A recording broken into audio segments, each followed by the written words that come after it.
everyone, and welcome back to Cram Farms. If you've been here a little while, you will notice that this is not our homestead, and that is because we have decided to sell our homestead, which is something I'm going to talk to you about right now. 6.5 years ago, we set out on a journey to teach our kids where their food came from. We started with just 3 laying hens and a small coop and a mission to have a small permaculture garden where we could grow a beautiful mixture of fruit, veggies, and flowers for our family.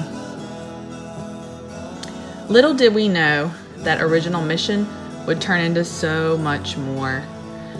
We had the desire to grow more food, to have more space and more animals, and piece by piece, our little homestead started to grow. We've changed plans, we made good choices, and we've made some bad.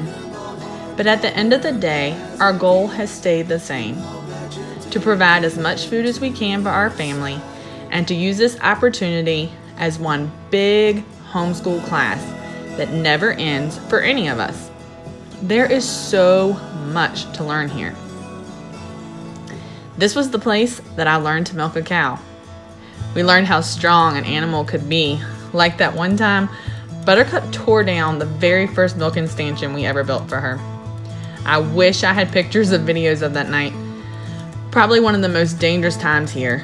We built this flimsy little milking stand and we thought that we could put this new to us mama cow in the stanchion and I could start milking her. And that was so far from what happened. She got in that milking stand and let me have about 1 squeeze of milk before she started bucking and pulling, and that milking stand came crashing down. The cow ran off. We stood there in disbelief. It's like I was just watching it all in slow motion. Thinking back now, I laugh at that. We needed a much sturdier stanchion. We had so much to learn about this cow. But now Buttercup and I have become the best of friends. She is by far my favorite animal on this homestead, and the time we spend together milking twice a day are some of my most treasured memories here. It's so peaceful in the mornings, and even when it's hot or snowing, when the flies can start swarming or storming, she's always ready for me because milking waits for no one. We have been blessed by several calves that have filled our freezers with meat for our family, and the most recent little heifer we kept to have another dairy cow for us in the future. And we've always had chickens, like I said. They were the very first animal that we purchased when our girls were just old enough to tot around behind them in the yard. Somewhere along the way, we got more and more and more chickens, and then our son was able to start selling eggs. And you think, oh, this is so easy, let's try meat chickens next. So we did, and I will never forget that first batch of meat chickens we processed ourselves. It was a disaster. It took us like 10 hours. We only processed something like 8 or 10 birds, and we decided we would try again another day. And this time, it poured down raining. But we got it done. We had our very first meat birds in the freezer, and I felt so accomplished, but we knew we had to have a lot more practice in processing our own birds. I remember looking at one bird and we had like cut the legs off, like we didn't hit the joint like we were supposed to. It was just a mess. And over the years here, we've had turkeys and ducks. One time we got this really crazy idea to get pigs.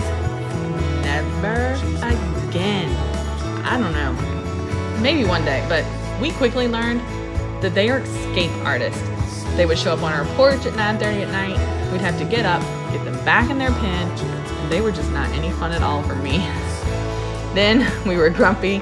We were second guessing our decisions to have pigs, but their last straw finally came when they devoured my fall garden during one of their breakouts, and I was just done.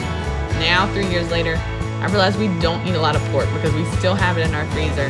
And all those feelings of why I don't want pigs come back every time I pull pork out of the freezer to feed our family. So maybe we just aren't meant to be pig farmers. Oh, and I almost forgot about goats. They were fun, and I can really see us having them again in the future. We had 2 Nubian does, and we had an Alpine Nubian buck. And they gave us some really beautiful kids. And if we had had better fencing back then, we probably would have kept them. But we didn't, and eventually we sold the entire herd to a nice little Amish band.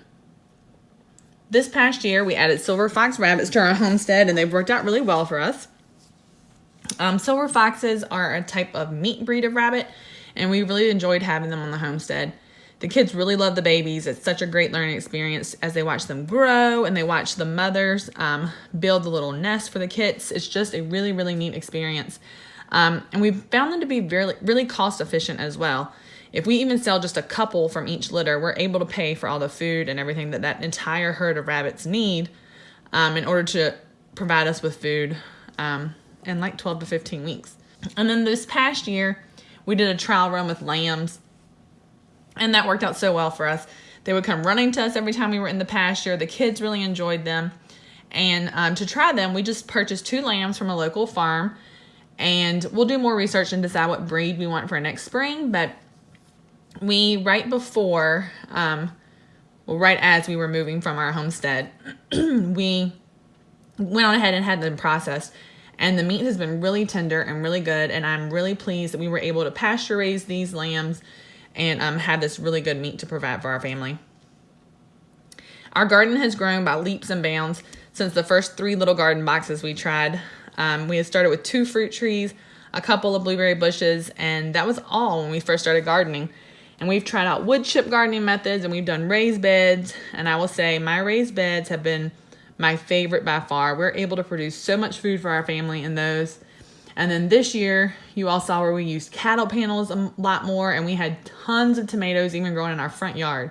So I have just really enjoyed learning and growing our garden every year, and I look forward to seeing where we go with that next one, just providing even more fruit and experimenting with different fruits and berries and lots more veggies for our family.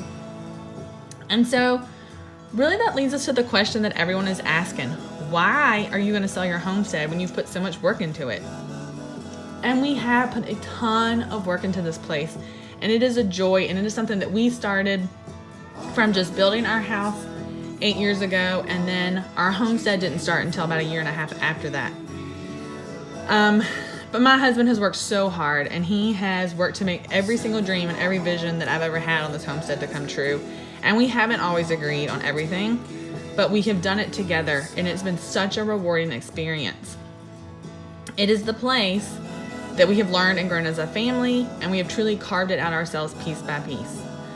And so that question is why? And you know, we have 2 kids that have special needs, and it's not so much about our homestead, but more about our home and a sense of them growing and equipment needs and things that we need to be able to provide for them long term. I love, love, love the homestead aspect and the fact that our kids are growing up barefoot and they run around the yard all day and they chase kittens and they baby animals, and they've planned and planted gardens and flowers, and they watched us fail and they watched us succeed, and I think that's so important for them. But homesteading has become more to us than just the food that we're able to provide for our family. It's also become a focus on the land and natural resources and how we can use them to better the earth versus destroy it. We've had a goal, and I've talked about this before in videos, to live a more debt-free and sustainable life. And I won't go into all the details about our new homestead yet, but I'll tell you that we're going to be completely off-grid, meaning that we won't be tied to the grid at all, and we won't owe anyone money for the power that we use every single day. We won't be debt-free immediately when we get on our new property, but it's going to be really, really soon after. It's a huge, huge step, and it's something that I'm really excited about. The simpler times in life where we hang our clothes out on the line year-round, we heat and cook with a wood stove, there's just something so comforting and rewarding about that lifestyle. I actually was just reading an article by Joel Salatin, and it's in the Mother Earth News magazine from August and September for this year, 2020. And he was talking about how his kids and grandkids built forts and played in trees, and they had picnics growing up, and why they didn't need to sit and play with video games or watch a TV because all their entertainment was out on the farm. And a farm or homestead isn't just somewhere where you work. There's so many opportunities every day to play and to have fun as a family and to relax too. And I enjoy so much just sitting outside, to have a picnic, to have a bonfire, to tend to our animals, to grow our own food, to have my hands in the dirt. All those memories are things that I want to continue creating for our family. These are the simpler times that my heart just yearns for. We'll go into more detail later about our plan and what we're going to be building and what we're going to be doing on our homestead in another video. But this is just a small glimpse for you that we're going to be completely starting this new homestead from scratch. It is currently a blank slate, and we've had a lot of fun planning out what we want to do and what we want to do with the space once we get there, and we're going to be able to share that with you really soon. But for today's video, I guess that's it. We are moving. We are really excited about it. We've got some things to do to finish getting our house ready to be put on the market, but hopefully in about like the next week we should have it on there.